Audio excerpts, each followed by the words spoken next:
politicians and what a mess they're making and destructive. I must say before I start talking, you know, from John O'Groats to Land's End, we must be happy.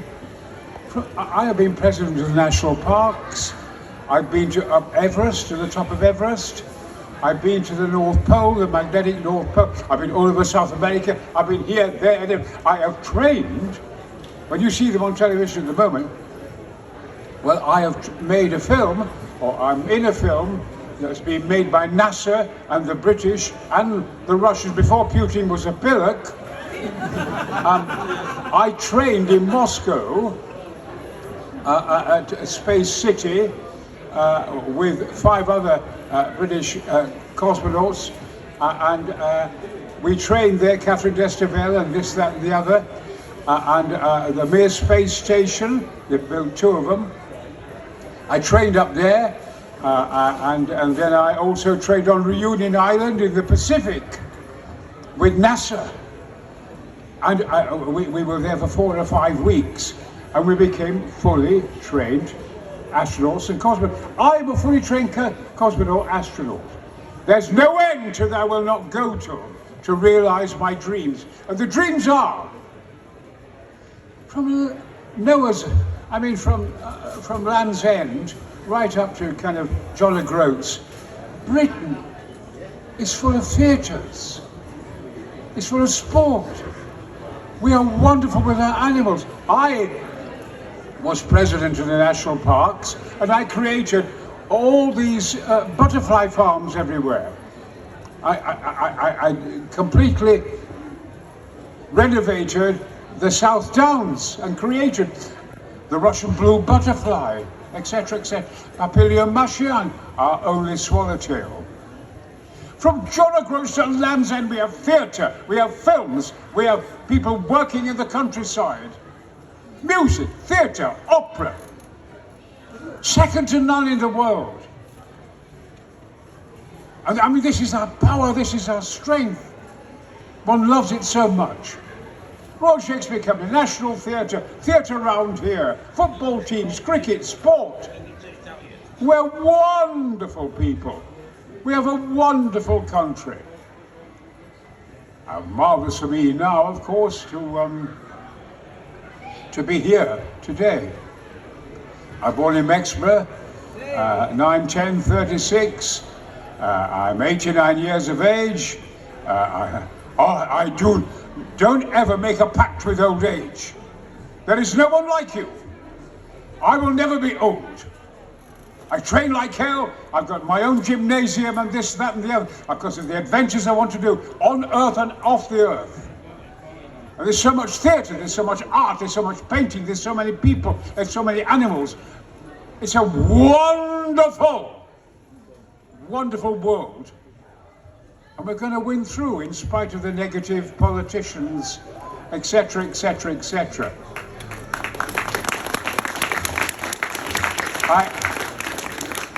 I have to say that, of course, everywhere I go, it's astonishing. I mean, there we are. Hello. I mean, everywhere I go, people come up to me and say, what do they say? Gordon's alive! And I go around the world, and it's my catchphrase. Even Putin used to do it at times before, as I said before, he became a shit. And he would do it. And it's done all over the world. When I was doing an expedition to climb Kilimanjaro, training my legs, going up the Arrow Glacier, I came across the Maori, came across the Maasai, and there they greeted me. Oh, look, it's him. Please, say Gordon's alive. Say, Gordon's alive! Thank you, Mr. Blizzard. Thank you very much. And this is the Maasai. When I went to the North Pole, and to climb it with a marvellous expedition, British expedition, from Resolute in Canada. It took us 5 or 6 months, polar bears following us, and the magnetic North Pole. I'm the oldest man to get to the magnetic North Pole. It was marvellous. I have to say, by the way, about 1,000 miles from the pole, it is true, polar bear attacked our tent. It's their country. There was an expedition nearby with a gun. I took it off them. Don't you dare shoot a polar bear. It's their country. Anyway, that night I was sharing a tent with 3 ladies, by the way, who were brilliant. Brilliant athletes. And the polar bear broke our tent and tore it, and there was his face. And I just went, "Rah! Oh!" And he did right on the nose. He went, oh, and ran away. And I saved its life. It didn't come back again, but they're very vulnerable if you hit them on the nose. But rifles and guns, no. They're wonderful creatures. And so I got to the North Pole. Amazing. And so all the and there, at one point, there was a humming sound. And a great big submarine like Red October came through the ice. And the captain got off. And there I was with my sledge and all that. And he saw me and went, "Oh, it's him. Please say Gordon's alive." So I said, "Gordon's alive!" He said, "Thank you very much." And I went on board the submarines. Marvellous. Saying Gordon's alive to these Russians. I love all that. I will not be restrained. Ever. As I said, don't give in to age. Don't make a pact with old age. They will keep you down. There is no one like you in this world. You've all got something no one else has got. I've said this. And all this is in front of me. I did full training with the Russians, and then full training on Reunion Island, and so I'm now a fully qualified cosmonaut astronaut. We need to get out there. I think it's marvellous. The Webb telescope. Oh, we have got the Webb telescope. We've got the Kepler, and we've got the Hubble, but now we've got the Webb, and it's blue and gold in colour. It's 1,000,000 miles in space, and it's marvellous. And what's happened? It's starting to send signals back to us. We are receiving signals from the Webb telescope. There is life out there. I have to say, ladies and gentlemen, I do feel very passionately that we need help. With brilliant people with great taste, not morons, but people with vision on this beautiful earth. We need help. And therefore, the signals that are coming through from this wonderful Webb telescope, thousands of them, we are sending back SOSs. We need help. We certainly do. And we'll get it. And we'll win through. I mean, also coming here today, like you come here. I was born in Mexborough, not very far away, the Mexborough Montague Hospital, and my mother, when she saw me, she said, "Oh, bloody hell." She said, "He's so ugly, he looks like a toad." And so the nurses said, "Oh, he'll be all right in a few weeks. He'll gradually get good looking in the end." And of course I did, and that's why I'm so handsome now. By the way, so I was born in this marvellous area. I owe everything to Yorkshire. My dad was a coal miner. In the next village was Patrick Stewart. Jean-Luc carved Star Trek. We took speech lessons together, and we were given a scholarship by Wakefield to go to the Bristol Vic Theatre School. Never been done before. Oh, it was so exciting. Patrick and I. "Oh, Brian, Brian, Brian, Brian." I remember him saying, "Oh, Brian, Brian." He was 13 years of age at one point. "Oh, Brian," he said, "I'm going bald." I said, "No, you're not." And he said, "You're just not well, that's all." And I went to his house to meet his parents. And then, of course, his dad was bald, his brother was bald, and somebody else was bald. I thought, bloody hell, of course. There's no chance you're going to be really bald. But it suits him, and it's made him a film star, hasn't it? Marvellous. But as I said, I won't be restricted. It's interesting, when you're progressing, someone can put you down. They try to put you down. I was in the Mir Space Station. I was in it. And I gave a lecture, and a top astronomer said, you weren't there. You always want to put me down. You weren't there. You weren't on the Mir Space Station. It's evaporated. When you were supposed to be training on it, it evaporated. In space. You weren't there. You're a bloody liar. There's always some bugger who wants to put you down. What? I said, why is that? I said to you. Well, it's true. You weren't on the Mir Space Station. It doesn't exist. I said, can you count to 2? Yes. Go on then. He said, 1, 2. There, you see, they built 2. They built 1 for training in Moscow City. Bloody marvellous. Marvellous. And so, I look to the future. I think we're going to make it. Marvellous, marvellous, marvellous world. Marvellous solar system.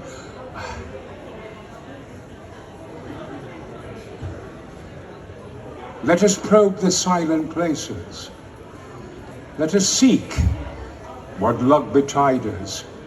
Let us journey to a lonely land, I know. There's a whisper in the night wind, a star, a gleam to guide us. And the wind is calling, calling. Let us go. It's Tennyson's poem. You ask a question. I've been talking a great deal.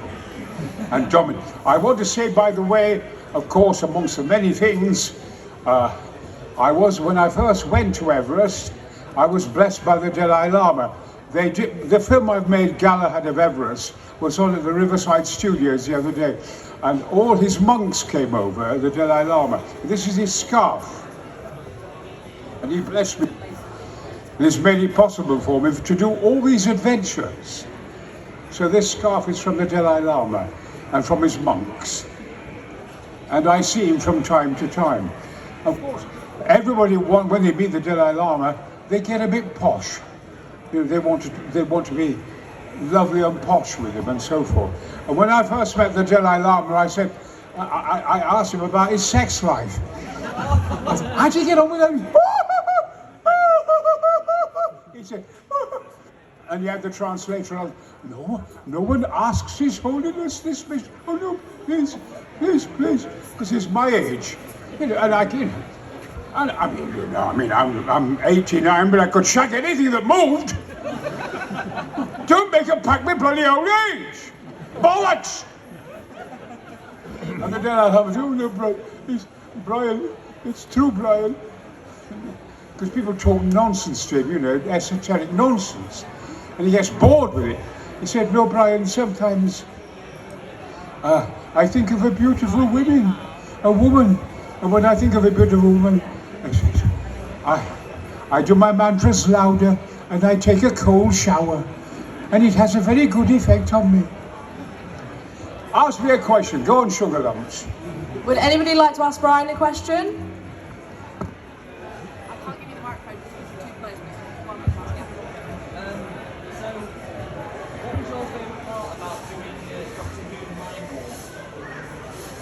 He's asked me about doing Mind War, the Doctor. I thought what intrigued me about the Doctor Who program, in which I play King Yrcanos, and I'm captured, a strange being. The BBC said in that Doctor, Brian, do anything you like.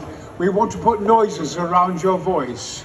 So, I'm doing. I do all kinds of noises. They give me the freedom. The lovely thing is, of course, all the young men were in love with Perry, who plays that lovely princess. And throughout that serial, that particular episode, she's always telling me off as King Yaka, because I'm big and huge and Japanese. And she stop hitting people, stop knocking doors down, stop it. And so I had a wolf for a dog with me all the time, the Lucosa, whose teeth kept falling out. And she said, stop hitting people and killing people and so forth. And right at the end of Mind Warp, Doctor Who asks different people, well, what happened? People inquire, to King Yrcanos and Peri. And Doctor Who says, well, they got married. And it was, all the young men were in love with her and wanted to marry her. But she marries King Yrcanos, and it makes sense, because throughout the episode, she's always telling him off. She nags him over, stop doing that, stop knocking that wall down, stop doing that. And he sulks. So in the end, they get married, and it works very well. Another question, Sugar Lumps. Anyone else would like to ask a question? You want to ask one? Hi, Brian. Hello! I'd just like to ask you, what was it like filming that episode of Doctor Who with Colin Baker and all the other cast and crew? What, is that the Mind Warp? Would that be Mind Warp? Well, I just loved it. What I must tell you, which I've revealed, and the man who runs this whole show here is not here today, George. He's off somewhere else. He'd love all this.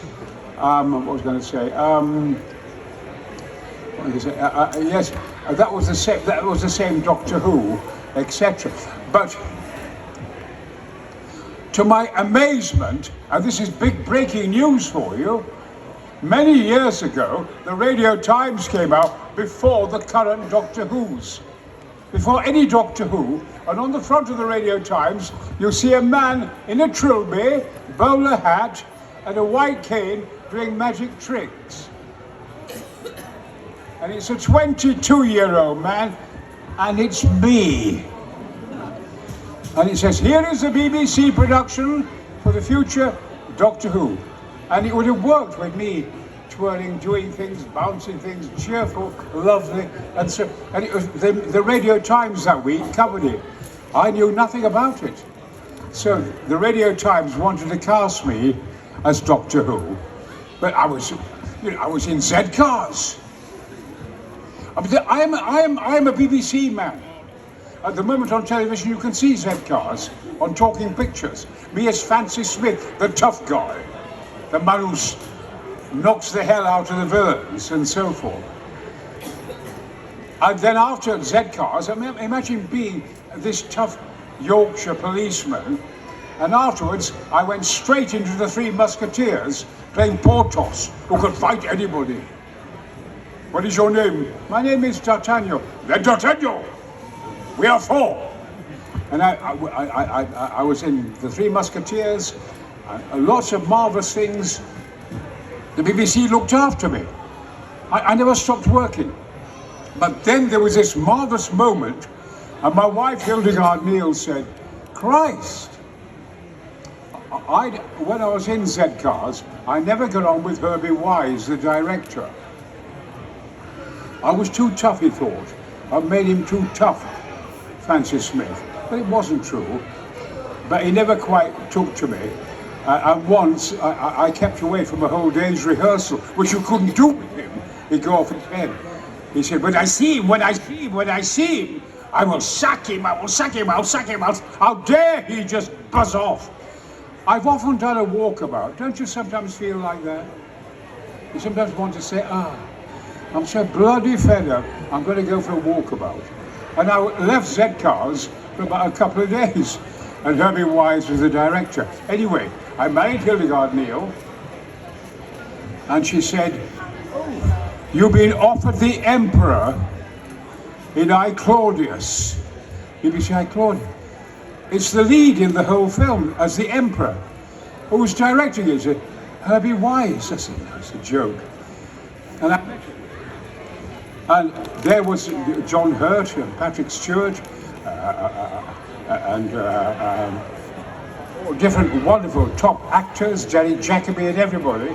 And the press said to him, to Herbie Wise, why have you cast Brian Blessed? He's not right for Augustus Caesar. He said, because no one can shoot shit like him. And which is true. He does in I Claudius. I do spin lots of yarns all the time, but I never thought I'd be working with Herbie Wise. Anyway, it was a great success throughout the world. And then Herbie Wise said, he loved me in it. John Baker was in it. All kinds of things. I said, Jacobi. He said, and this week you're going to die. You are the Roman Emperor, and you're almost 100 years old, and this episode you die. And I want to see Rome die. I want to see it on your face. I said, it can't be done. I want 7 minutes or 6 minutes on your face. And I want to see Rome die on your face. I said, it can't be done. Have you seen people die on television? It's 7 seconds, 5 seconds. They lie there, just refuse, or they freeze frame. I said, it can't be done. And I got write-ups and I won Best Actor, and I went to America and I met all the presidents after it. And it came to this moment when I had to die on camera. Say action. Go on. Action. More so. Go.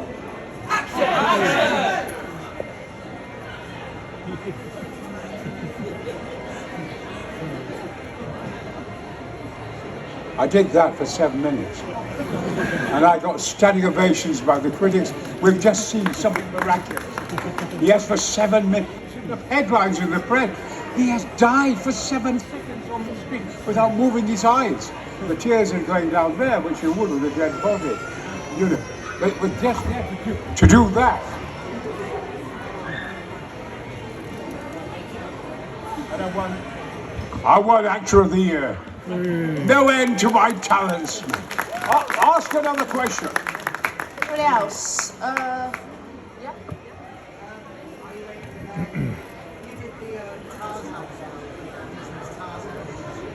Yes, in Tarzan.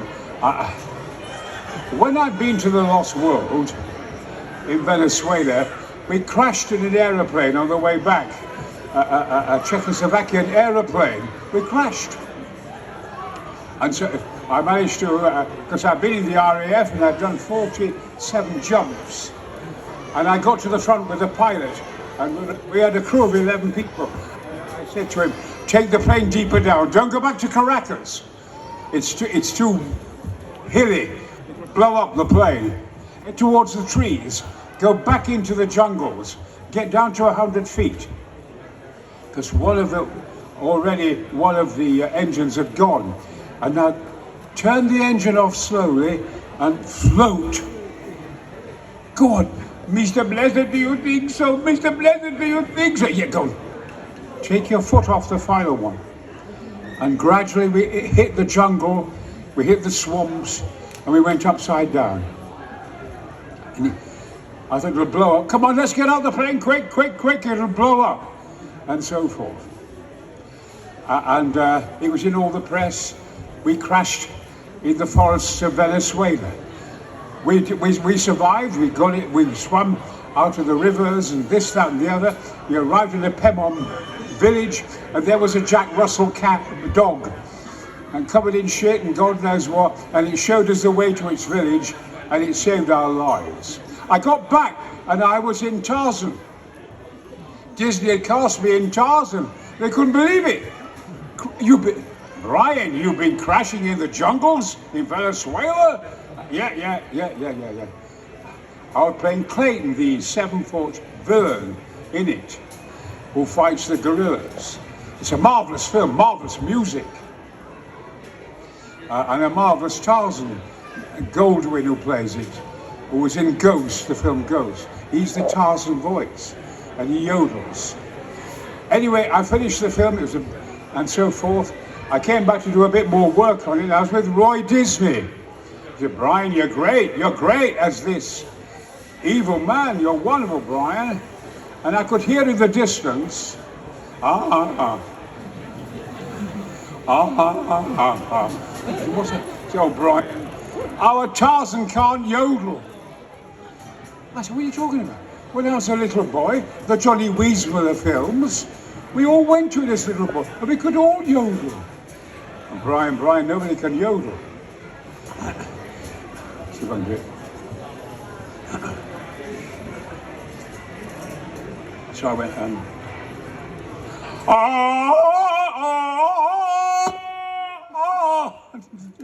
right. I didn't quite get that. I said, my God, you got the goddamn part. And they offered me a contract for the yodel. So I'm the bloody yodeler. I ended up my kind of career with a bloody yodel. Let me see. What was I going to say? There's so many things I can talk to you about. It's wonderful being here in Yorkshire. I just adore this place. It's marvellous to see you all. I never expected it. And of course, I told you I played in I, Claudius and won all the awards and this, that and the other. I've made friends with Kenneth Branagh, and we do all these lovely Shakespeare plays together, etc. And they've been a great success. Different ones I played in Henry V. Of course, I am the masterful the Duke of Exeter, who frightens the whole French court, and so forth. Great success. Brando says it's his favourite film, Marlon Brando, Henry V. But Branagh and I are incredibly close. He said, nothing, you're not frightened of anything. No. Amazing. Amazing. Anyway, I'm going to conclude on this, because I'll let you ask one more question, then I'll give you a rousing send-off. So, just because of time, we will just ask for just a very small question, and then we'll wrap things up. So, would anybody like to ask the final question? I'll come over to you. Yes, my old son. There you go. Obviously, you was a part of a lot of children's childhood as Grumpy Rabbit. What was your favourite part of being Grumpy Rabbit? What was my favourite part in Grumpy Rabbit? The extraordinary thing is that Peppa Pig has just been sold to the Chinese for £14 billion. We don't get it. I just get an ordinary wage. I just went in the studio and did the voice of Peppa Pig, of Grumpy Rabbit. But the Chinese have bought it because they want to study the way we live, our families, to learn from us, not to hurt us. I have a strange relationship with the Chinese. You know the Hong Kong handover? Well, look, I call your wobblies your telephones. Have a look at your telephones and find the Hong Kong handover. Who was Master of Ceremonies? Me! Today, the eyes of the world are upon us, ladies and gentlemen. We welcome His Majesty, we welcome the French President, we welcome the Japanese, we welcome the Chinese, and I am Master of Ceremonies. There's no end to my talent. And I'm very humble. It was an extraordinarily strange occasion. Amazing. What was the question? What was your favourite thing about being Grumpy Rabbit? What? Grumpy Rabbit? So therefore, it's a great success. I mean, in schools and everywhere, you know, I am Grumpy Rabbit, who invents things, who creates spaceships, who does this, helps that. He's loved. The kids love him because he's so inventive, you know, and he's got a big loud voice. And Brian, can you invent a song? The sea and the sky and the sea, the sea and the sky, the sea and the sky. And what do I do when? Because I look after a lighthouse, And when ships get lost, as Grampy Rabbit, they get lost, what do I do to save them? What do I say? Fog! And that clears the air. That almost gave you a heart attack, darling. And that clears the air. And he saves the ships. And he sings songs. I invented songs. The dinosaur, jump, jump, jump, bum, bum, bum. I'm the dinosaur, so. I am Monty Python. I am a great big dinosaur. And therefore I make friends and create the dinosaur songs. And they played in the school all the time. Another question, the sugars. Another question there? Remember when you did place Oakmart in Flash Gordon about a year ago? Did you actually fly? Certainly not quite.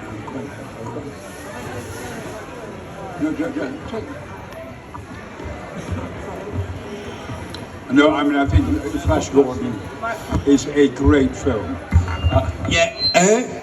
Remember when you played Hawkman on Flash Gordon back in the 80s? Yeah. Did you actually fly with the fake wings? Because you had fake gold wings on back of your back. Well, I'm not quite interested. You probably don't get a question.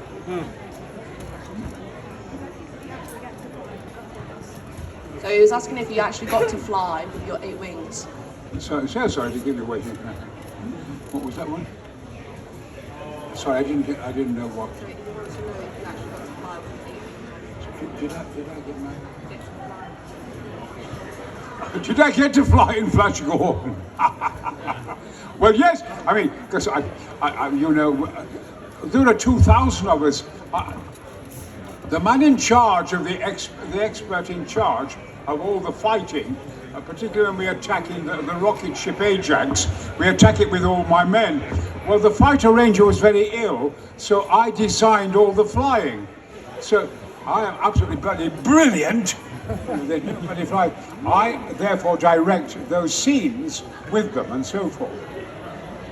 There was one of the stuntmen was quite a ponce, and he was a bit of a show-off and all that. And he said, well, I don't know, you should be, the director's ill for a while, and you're doing now the fight arrangements. And I don't agree with what you're doing, but all the other stuntmen love what I'd arranged, all the flying, tough stuff, and flying down, all that. And anyway, there was one bit where one of them lands, you know, and I said, I'm just going to hit you in the stomach here. As I said, I was in charge of the fighting. And I said, I'll hit you in the stomach, then your head comes down, then I'll smash you in the back of the head. The thing is, I only had a kind of like a parrot thing. I didn't carry weapons, and this made Voltan strong. He didn't have ray guns. He could fight with his bare hands.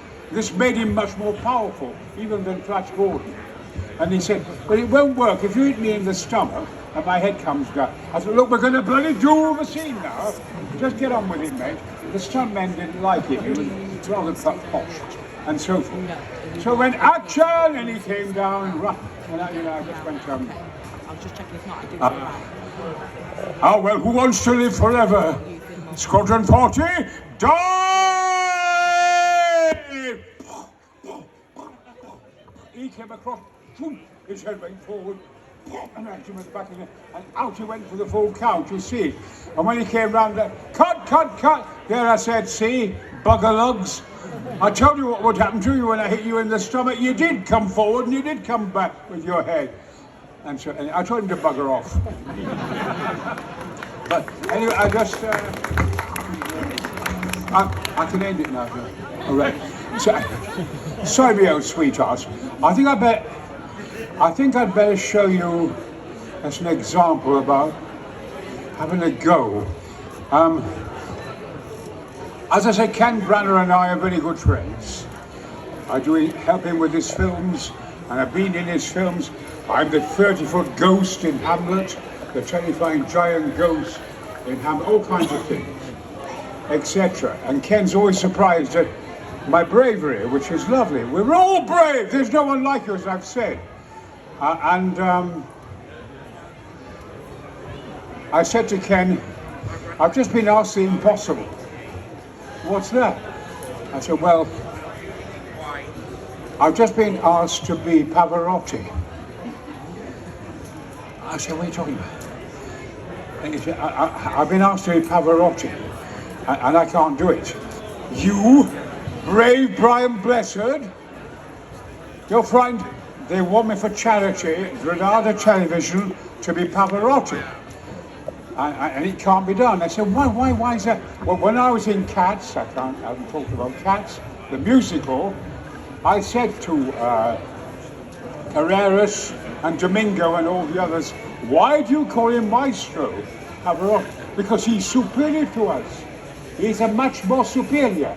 His voice is perfect. It is colourful, it is golden, it is sharp. No one can equal it. And that's true, Ken. Anyway, they offered me 50, 1,000, 100,000. It was for charity. And eventually it became to 350,000 quid. I thought, bother it, I'll do it. So I'm going to have a go. I'll bring it down. Sorry it's been short, but I can only say that it's marvellous being here. There's so many things I can talk about. I am pursuing my adventures. I am going into space and so forth. Definitely. I'm working on the Martian project and I've completed all the training. Murderous at times, etc. There I was, amongst all the things, Pavarotti. His voice is perfect. I remember they dressed me marvellously. They put a big jacket like this on and padded me and darkened my hair, blackened my hair and blackened my beard. And I came through the mist as Brian Blessed, then I came back through the mist and I was Pavarotti. And they all went, God! I could hear the audience say, maybe some of you were there, he looks like him. And you'll say, but he'll never sound like him. No one ever does. I could feel that, but he'll never sound like him.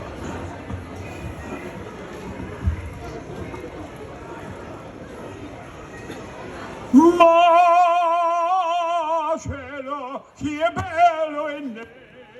Oh, solo mio, sta di fronte a te. Oh sole mio, sta di fronte a te. Sta di fronte a te. And I won. Well, Good luck, lots of love, see you later. thank you so much to Brian Blessed for this stage talk, and